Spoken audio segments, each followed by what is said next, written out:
Ya que seguimos en el mes del Halloween y está claro que Madre Gothel es la villana más tóxica de Disney, vamos a aprovechar la teoría que tenemos en este canal de que todos los clásicos de la empresa se unen en una sola gran familia, o por lo menos en un gran mundo, y vamos a sacar nuestra vena más Juego de Tronos para armar la casa Gothel. Este video está armado con los extractos acerca de Madre Gothel dentro de mi teoría Disney. Si te interesa ver la teoría completa te la dejo al final del video, pero prefiero hacerlo así para no correr riesgo de equivocarme y saltarme algo de lo que haya dicho en la teoría. No olvides suscribirte y activar la campanita. Comenta este video si te gusta y si estás de acuerdo con que Madre Gothel es la villana más vanidosa y tóxica de todo el mundo Disney. Y comparte este video para ver qué opinan los demás. Comenzamos.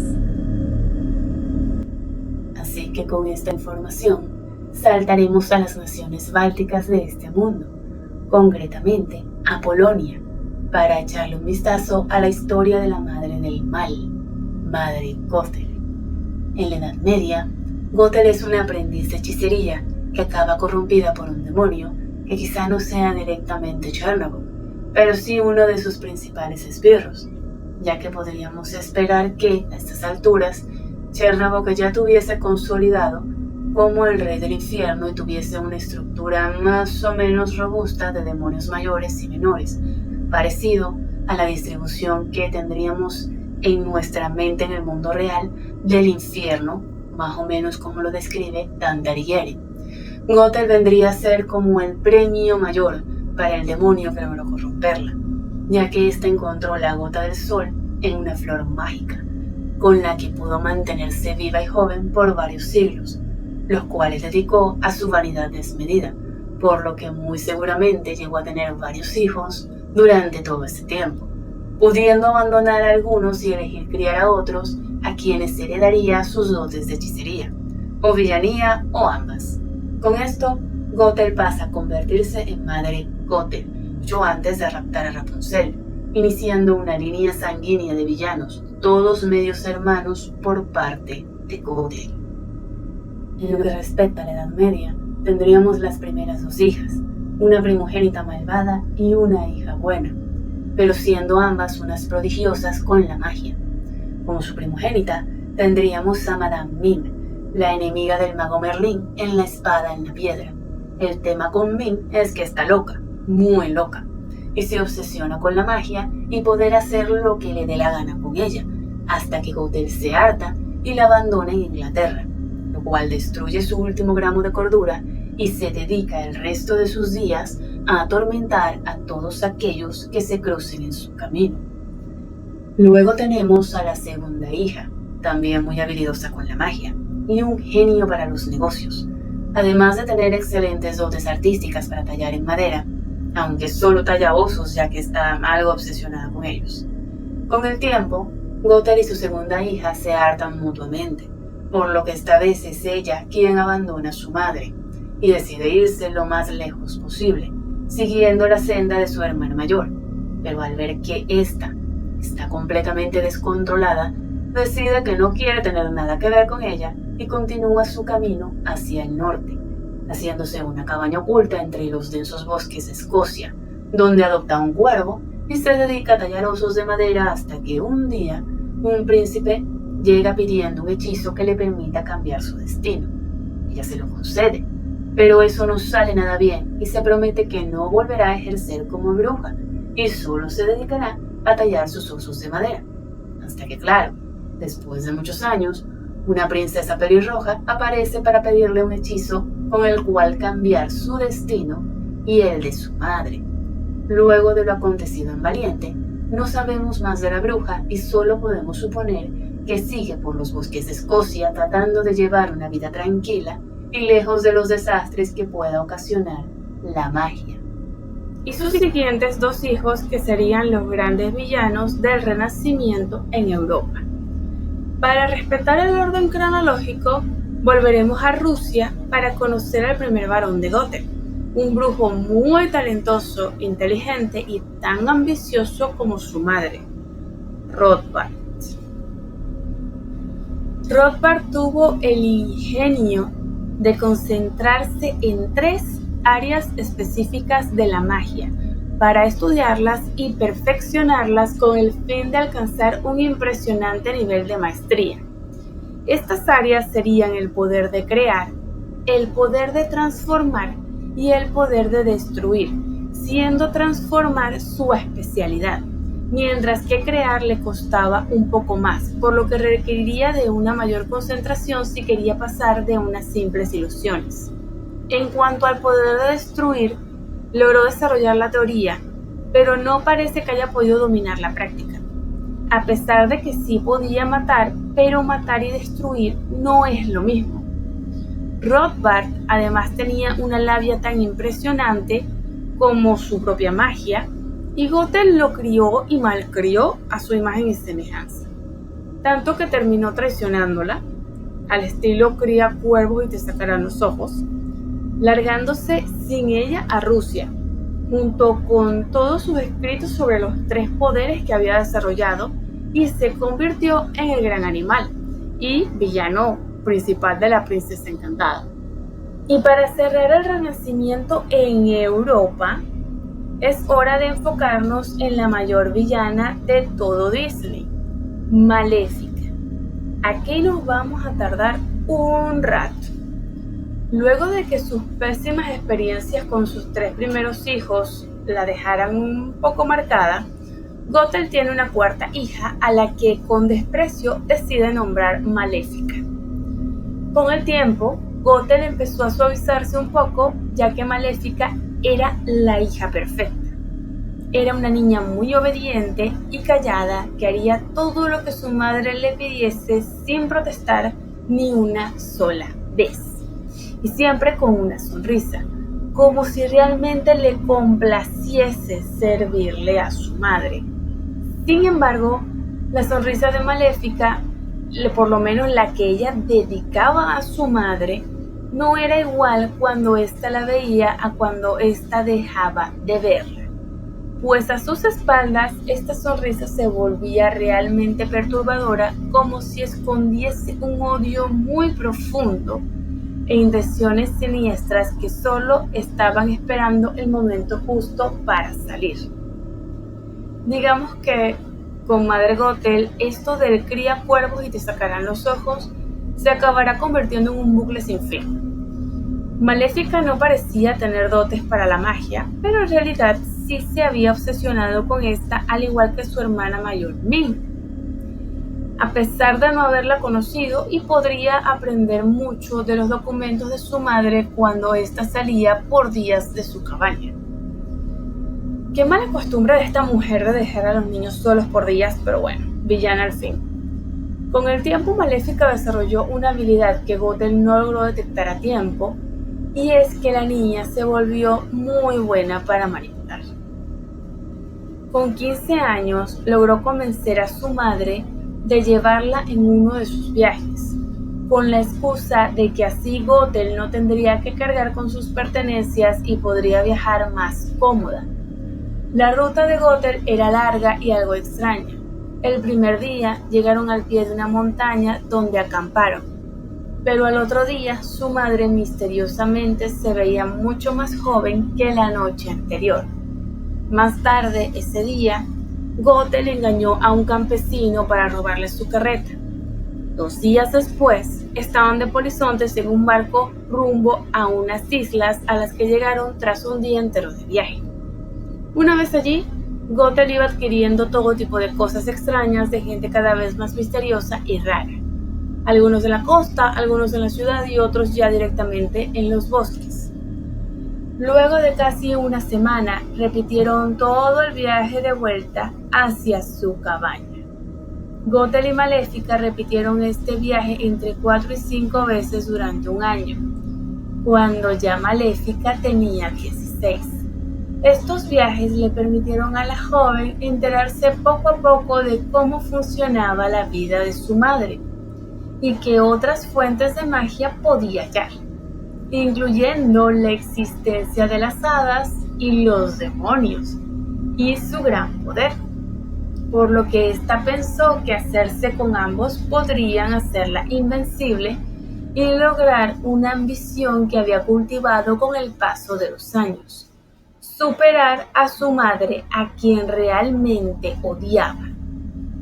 En su último viaje, Maléfica se alejó de su madre mientras éste intentaba conseguir una planta muy específica en el bosque, por lo que terminó adentrándose sola y aparentemente perdiéndose. Al cabo de un par de horas encontró a un cuervo que se había atorado entre las espinas de unos rosales, por lo que decidió ayudarlo a liberarse. Agradecido, el cuervo voló a su alrededor hasta posarse en su hombro, decidiendo quedarse con ella. Tras ellos, una señora vestida de verde apareció para felicitarla por su noble acción, identificándose como Fauna, y Maléfica, disimuladamente, reconoció al hada de inmediato. Poco después aparecieron las hermanas del hada, Flora y Primavera, dispuestas a ayudar a la joven a volver a su casa. Pero Maléfica se echó a llorar, diciendo que su abusiva madre la había abandonado como había hecho con sus hermanos mayores, pues la consideraba un estorbo. Las hadas se compadecieron y decidieron ayudarla, dándole refugio en su casa, y cuando ésta manifestó su interés por la magia, le enseñaron a crear su propia varita. La joven logró crearla con éxito a la primera, lo cual era bastante extraño, pues crear una varita solía llevar varios intentos.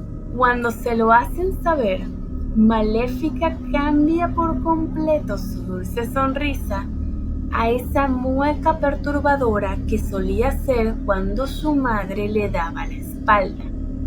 Y con esto su varita se transformó en un enorme cetro con una esfera de cristal verde en la punta. Una vez descubierta ante las hadas, Maléfica descaradamente les preguntó si querían saber la verdad, con lo cual empezó a girar su mano alrededor de la esfera mientras el cuervo la sobrevolaba y graznaba como si se estuviese riendo.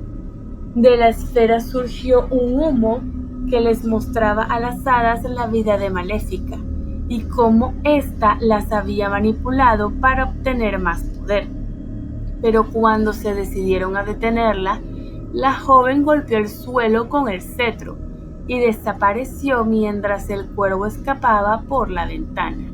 Con esta experiencia, las hadas se prometieron no volver a confiar en extraños. Por su parte, el cuervo llegó al otro lado de una montaña, a la punta más alta, seguido por un humo verde del que surgió la joven Maléfica, una vez que éste se detuvo. Ya sola, la joven decidió no perder más tiempo y pasar a la siguiente parte de su plan: invocar al mismo demonio que había corrompido a su madre para ofrecer su alma a cambio de poder ilimitado.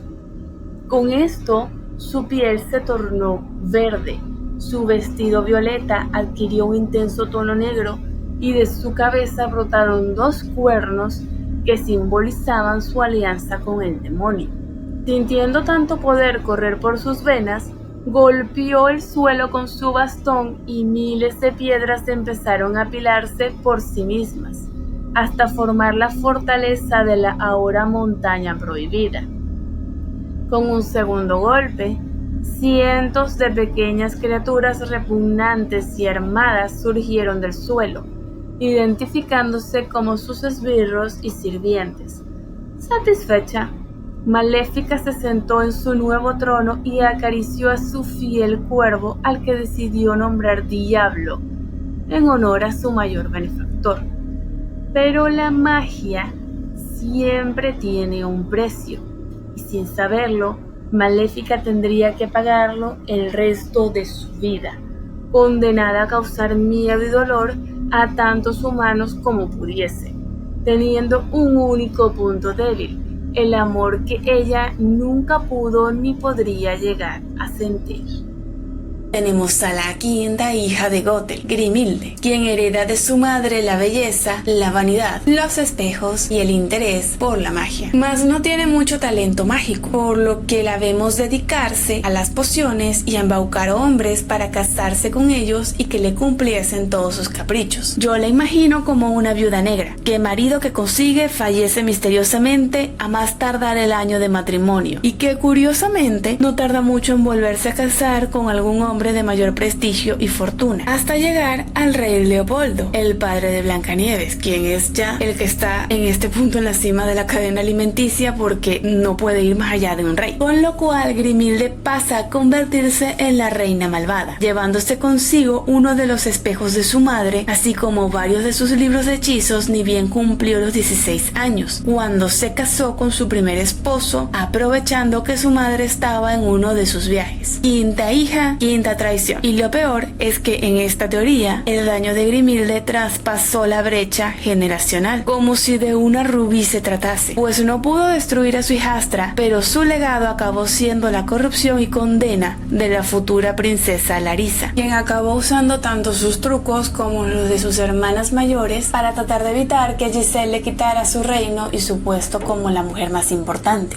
Regresemos a Francia varios años antes, incluso antes de que Maurice y Colette siquiera se conocieran en París. Siendo Colette aún una niña en Alsacia, esta nota que 1 o 2 veces al año aparecen por su pueblo una mujer con una larga y densa capa con capucha negra y una niña rubia quizá un poco mayor que ella con la misma capa y capucha densa pero adaptada a su tamaño y en color verde oscuro. Ambas solían estar cargadas de bolsos y canastas, pero de la canasta de la niña siempre destacaban algunas rosas y un espejito. Cuando las veía solían salir del bosque cerca de su granja con los primeros rayos del sol y atravesaban el pueblo sin hablar con nadie hasta desaparecer. Esto causaba mucha curiosidad en Colette, pero sus padres nunca le creían cuando ella se los contaba. Cuando ya tenía 15 años, Colette decidió pararse muy temprano todas las mañanas y salir a la granja con el primer rayo de sol a esperar a las misteriosas figuras, hasta que un día una de ellas apareció. Esta vez no estaban las dos, sino solo la chica de capa verde con su canasta con rosas y el espejo, quien ya parecía ser una joven de quizá unos 16 años. Colette no tiene dudas de que esa es la misma niña que antes veía con la mujer de la capa negra, así que corre hacia ella y la detiene para preguntarle por qué esta vez estaba sola. La joven quedó algo confundida ante la pregunta, así que Colette se disculpó por haberse entrometido y le explicó que solo quería asegurarse de que eran reales, ya que nadie le quería creer que ella las veía salir del bosque y las señalaban como una rara. A esto la joven rubia decidió verse en su espejo, luego se quedó viendo a Colette y con una sonrisa algo triste respondió que la gente siempre tacharía de raros a aquellos a los que no podían entender, pero que no debía dejar que eso la afectase, pues pronto encontraría a alguien tan raro como ella para ser felices juntos. Colette estaba muy confundida, y más cuando aquella joven le regaló una de sus rosas y luego siguió su camino hasta desaparecer por las calles. Desde entonces Colette decidió no volver a mencionarla, pues ya ella sabía que era real y con eso le bastaba. Por su parte, aquella joven no era una chica cualquiera, era la sexta hija de madre Gothel. Con el tiempo, a Gothel le empezó a fastidiar irse en barco a buscar sus provisiones y decidió limitarse a hacer los viajes por tierra, por lo que solía pasar por Alemania, Francia e incluso España. Luego de tantos hijos y traiciones, Gothel no quería perder a su sexta hija de vista, por lo que desde pequeña la obligaba a acompañarla en sus viajes y ayudarla a cargar las cosas. Por primera vez, una de sus hijas ni acababa con su paciencia ni tenía planes de traicionarla. Era buena con la magia, especialmente con las transformaciones, no protestaba ni la apuñalaba por la espalda, así que esta vez parecía que todo iba bien. Cuando la chica, a la que podríamos llamar Circe solo para que no siga anónima, cumplió los 16 años, Gothel decidió que podía ahorrarse los viajes si ya su hija conocía la ruta y los contactos, así que le empezó a encargar a Circe que se encargase ella de traer todo lo que necesitasen. Error. Con los años, la joven se dio cuenta de que la forma en que vivía con su madre no era lo normal, pues veía que otros padres sí mostraban un cariño genuino por sus hijos y un verdadero deseo por protegerlos. Al viajar sola, Circe empezó a entender cómo funcionaban las relaciones y moral humanas. Aún así, seguía obedeciendo a su madre, no por miedo, sino por respeto al ser su progenitora. Esto hasta que llegó una víspera de Navidad en la que se vio atrapada por la tormenta de nieve en Alsacia. Buscando dónde pasar la Nochebuena, llegó al castillo del príncipe Adam, pero antes de tocar la puerta, escuchó los berrinches del príncipe, quien gritaba tan alto cuando humillaba a sus sirvientes que hacía retumbar los vidrios y las puertas, como si se tratase de una bestia. Indignada, Circe tomó la forma de una anciana y decidió poner al príncipe a prueba que ya todos sabemos que falló. Pero poco después de lanzar su hechizo, la joven sintió que se le había pasado la mano. Como ya no podía revertirlo, decidió esperar y con el tiempo ver si quizá podía ayudar un poco al príncipe a cumplir con el plazo impuesto. Luego de los 10 años que duró el hechizo, Circe decidió quedarse en Alsacia, pues la historia de Adam y Bella le había dejado claro que su madre nunca sería capaz de quererla realmente. Desde la mirada de Gothel, obviamente esto solo significaba sexta hija, sexta traición, y llegados a este punto ya Gothel se hartó. Para ella el problema nunca fue su pésimo estilo de crianza, sino que simplemente no valía la pena ser madre. Así que años después, cuando dio a luz un par de gemelos, simplemente los abandonó a su suerte. Y estos niños, al tener que sobrevivir solos en las calles y el bosque, acabaron convirtiéndose en un par de bandidos, los gemelos Stabbington. Esto de hecho concuerda, al menos un poco, con el cuento original de Rapunzel, ya que la bruja Gothel sí tenía unos hijos gemelos que en este cuento le hacen la vida imposible a Rapunzel. Mientras Gothel se dedica a mantenerse joven con la flor mágica, a buscar ingredientes para sus pócimas y jugar con los hombres que se atravesaban en su camino, tenemos a la princesa Ariana y al príncipe Frederick casándose y siendo declarados en corona como los nuevos reyes. Yo aquí me imagino los vitrales de la iglesia con las imágenes de Felipe y Aurora, Eva y Leopoldo, Blancanieves y Ferdinand, y ahora Ariana y Frederick como los más recientes portadores de ese legado. Además de que entre los invitados del lado de Ariana estarían Adam y Bella, Rita con su esposo y su hijo Agnar bajo el escudo de Arendelle, y algunos otros invitados de los equivalentes a Mónaco y Dinamarca de este mundo por ciertas alianzas que estarían por formarse. Mientras todos estaban de júbilo, Gothel estaba maldiciendo a todo lo existente luego de dar a luz a su novena y última hija biológica, Cassandra. Por lo que haya sido, esta vez Gothel no decidió o no logró deshacerse de su hija, pero se aseguró de hacerle entender que sus únicas labores eran los quehaceres del hogar y obedecerla en todo, especialmente nunca salir de su cabaña. Tal como Maléfica y Circe, Cassandra obedeció en todo y no le generaba problemas a su madre, pero Gothel ya no quería tener nada que ver con la maternidad. Mientras tanto, la reina Ariana parecía repetir el destino de su tatarabuela, la reina Eva, y que no iba a sobrevivir al parto, por lo que la flor mágica fue la única forma de garantizar su supervivencia, lo cual claro le generó un enorme problema a Gothel, pues no solo su juventud dependía de esa flor, sino también su vida. Entre eso y lo poco que le importaba a su hija menor, raptó a Rapunzel y huyó a la torre escondida, abandonando a Cassandra a su suerte. Y por ahora es el fin. ¿O no?